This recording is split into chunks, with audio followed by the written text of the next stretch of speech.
Merrick Garland, the Attorney General of the United States, wasted no time in federalizing the police forces nationwide, and he's starting with Minneapolis. This is for those of you that think that the Second Amendment, legislature and executive act, and the action they're going to take over after the Second Amendment. If you think that is damaging and scary, wait till you hear what Merrick Garland's going to do with your local police force. Joe Biden and Merrick Garland in the Attorney General's office and the Department of Justice of the United States of America are now taking over the Minneapolis Police Department. Here was Merrick Garland this morning, not even 24 hours after this verdict came down. They had this prepared.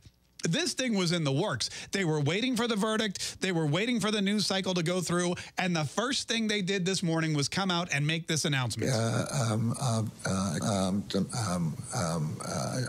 sorry, that was Merrick Garland from his confirmation hearing. This is Merrick Garland this morning talking about the next steps of the DOJ. Today, I am announcing that the Justice Department has opened a civil investigation to determine whether the Minneapolis Police Department engages in a pattern or practice of unconstitutional or unlawful policing. All right, so Merrick Garland and the Justice Department, they are going to figure out if the Minneapolis Police Department is unconstitutional in their policing practices. And I know what you're thinking. Does the Constitution say anything about police practices? It does in a couple places, mostly with due process, mostly with search and seizure. And then, of course, there's that whole 10th Amendment that says, hey, anything not regulated to the federal government is regulated to the states.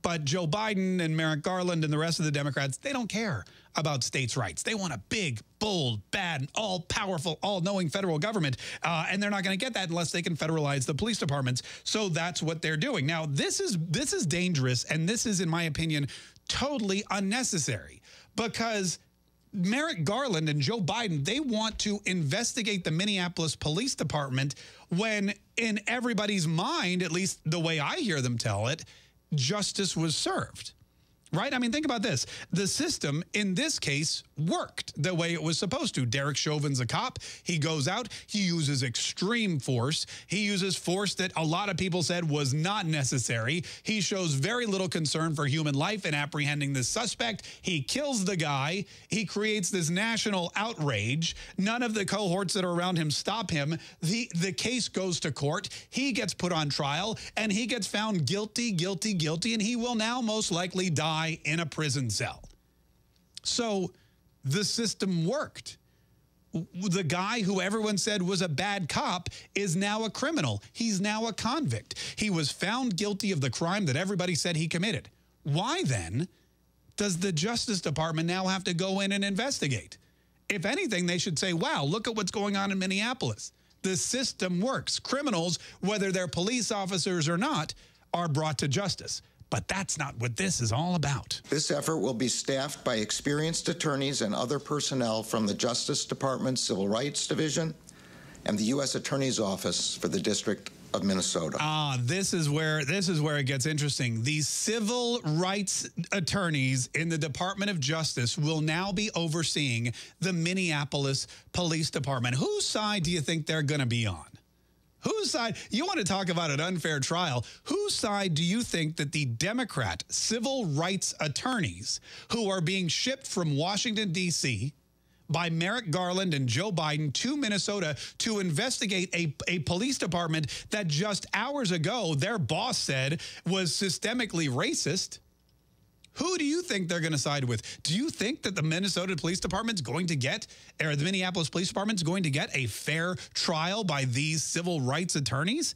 He's basically turning the police department over to the protesters. The same organizations, BLM, Defund the Police, the same people that hate the police and are fighting these civil rights, allegations in court. He's now saying, okay, we're going to put you in charge of overseeing the police department. He's handing the inmates the keys to the asylum. Why? Well, because they don't like this police brutality. They don't like this excessive force on the street, or, get this. The investigation I am announcing today will assess whether the Minneapolis Police Department engages in a pattern or practice of using excessive force, including during protests. Including during protests. do they use excessive force, including during protests? So what Merrick Garland and Joe Biden are doing here is they're sending civil rights attorneys from Washington, D.C. to Minneapolis to tell the police, hey, you've got to back off. You can't use as much force. And if you do and people protest, you can't stop them. He's basically saying not only will there be more protests, looting, rioting, burning, stealing, destruction, mayhem, chaos. Not only will there'll be more of it, but we, the federal government, are going to make sure that you can do it and nobody's going to stop you.